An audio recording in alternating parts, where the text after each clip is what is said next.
A gente vai falar agora sobre o endividamento dos brasileiros, que atinge, gente, patamares recordes. Entre os problemas, especialistas citam os juros altos, a situação fiscal do país.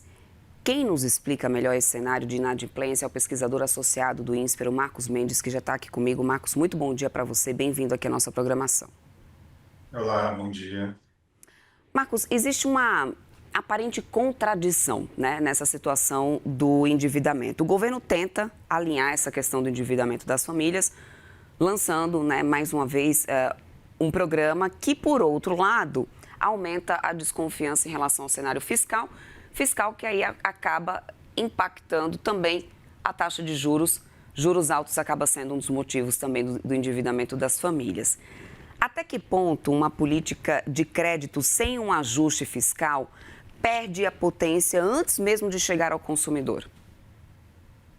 Bom, essa política ela tem potência apenas eleitoral, se é que tem, né? A gente está vendo o governo lançar um sem números de medidas, todas voltadas a algum tipo de benefício de renegociação de dívida, subsídios para combustível, redução de impostos, tudo isso claramente tentando melhorar a imagem do governo. Essas políticas elas têm quatro tipos de problema. O primeiro é o custo, né?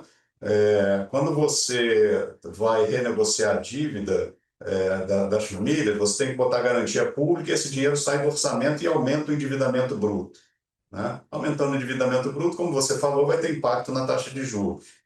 O segundo ponto é que isso conspira contra o crescimento de médio e longo prazo do país, porque várias dessas medidas são créditos direcionados. Por exemplo, o governo está dando crédito barato para as empresas aéreas, está dando financiamento barato para algumas empresas exportadoras. Isso faz com que o capital acabe se alocando não onde ele é mais produtivo, e sim onde o dinheiro é mais barato por influência do governo. Então, isso conspira contra a produtividade da economia. Terceira observação é que várias dessas políticas já foram feitas no passado e não deram certo. Me refiro especificamente a essa política de renegociação de dívida das famílias, que você teve o programa Desenrola há 2 anos atrás, que era supostamente para resolver o problema do endividamento das famílias. As famílias estão mais endividadas do que nunca, né? E, por fim, você tem um problema que você constrange ainda mais a política monetária. Porque quanto mais você garante crédito barato a um segmento da sociedade, esse segmento para de ser sensível à Selic. A taxa de juros dele está garantida, seja qual for a Selic. E aí o Banco Central precisa gerar a mesma contração de demanda atuando sobre uma base de empresas de crédito menor. Então, por isso, ele precisa aumentar ainda mais a taxa de juros. E isso, obviamente, acaba gerando a dinâmica negativa da dívida pública e gerando o velho problema do crescimento do endividamento. E tem a contradição, né? O governo, ao mesmo tempo em que ele está dizendo que quer renegociar a dívida das famílias, ele está o tempo todo estimulando as famílias a se endividar. Ele lançou crédito barato para pessoas do cadastro único, crédito barato para microempresa, para microempreendedor individual. Tem política de crédito barato do governo para todo gosto e para todo tipo de clientela. Então, por um lado, ele está dizendo que quer renegociar, ajudar a reduzir o endividamento, por outro, ele está estimulando o endividamento. E como quebrar esse ciclo nesse momento, Marcos? Porque parece que a gente segue, o Brasil segue ali num ciclo vicioso, né? De juros altos, alimentando o endividamento por sua vez, que aí limita o crescimento, piora o fiscal, ou seja, como a gente rompe esse ciclo? Isso começa por um ajuste nas contas públicas, ou a gente também precisa de uma política mais agressiva em relação à reorganização do crédito? Olha, eu costumo dizer, e acabei de lançar com outros colegas um trabalho pelo Centro de Debate de Políticas Públicas, em que a gente está num ciclo vicioso baseado em 3 pontos. Primeiro, um desequilíbrio fiscal crônico, com muita despesa obrigatória que cresce acima do crescimento do PIB. Você tem muito baixa produtividade e você tem um volume enorme de recursos colocados em políticas sociais, mais de 400 bilhões de reais, que estão muito mal alocados e eles têm um potencial muito maior de reduzir pobreza e de atender a população de baixa renda e melhorar a qualidade de vida, do que eles efetivamente fazem, porque o desenho dos programas se deteriorou ao longo do tempo. Então, a gente precisaria, simultaneamente, de medidas de aumento de produtividade, medidas de ajuste fiscal e um grande redesenho dos programas de política social para aumentar a eficácia dessas políticas com o mesmo recurso aplicado. Agora, no campo do crédito, você tem um fenômeno recente que foi uma bancarização muito forte da população. Isso é importante, você bota as pessoas dentro do circuito, com acesso ao crédito, etc., mas, ao mesmo tempo, se tornou muito fácil, né, a um toque, tá, à distância de um toque de celular, você contratar uma operação de crédito. Então, vai ser preciso um amadurecimento, tanto da regulação quanto da autorregulação dos bancos, para informar melhor a população e para ter critérios mais rigorosos de concessão de crédito. Não são políticas fáceis, é um conjunto de reformas que você precisa fazer o mais rápido possível. Do campo fiscal, você precisa de um ajuste fiscal hoje. Se fosse para estabilizar a dívida de 4% do PIB, você não consegue fazer isso, então você vai ter que fazer um ajuste que comece 1% do PIB.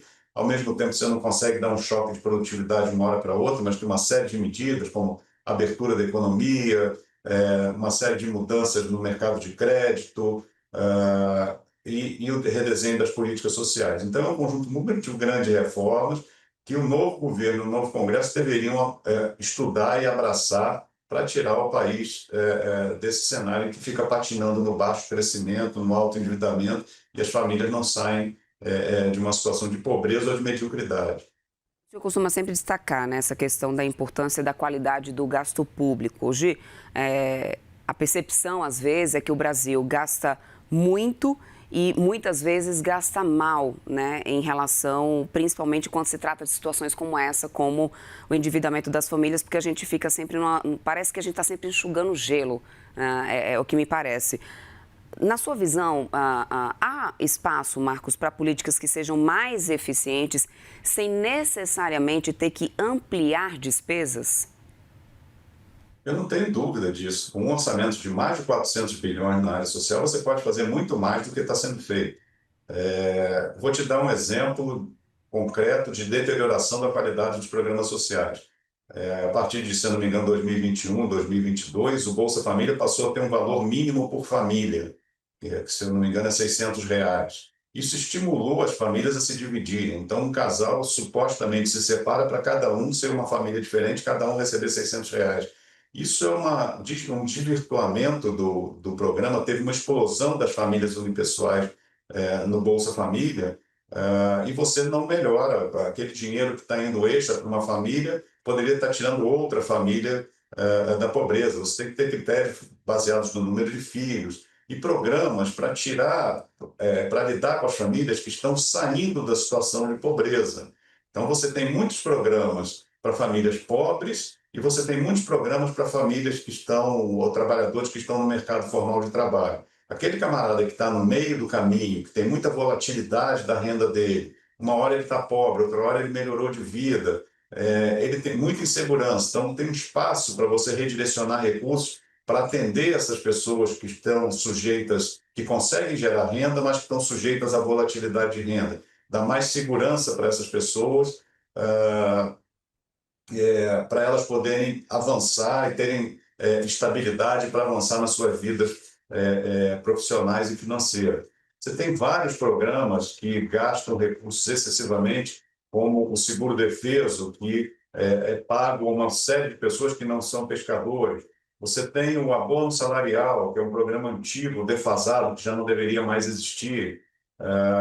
O próprio seguro-desemprego, junto com a FGTS, poderiam ser redesenhados para manter a proteção ao trabalhador a um custo muito menor e sem gerar incentivos negativos no mercado de trabalho. Hoje, quando o emprego está aumentando, o pagamento de seguro-desemprego aumenta, porque as pessoas pedem demissão para pegar seu FGTS e conseguir outro emprego, já que o mercado de trabalho está aquecido.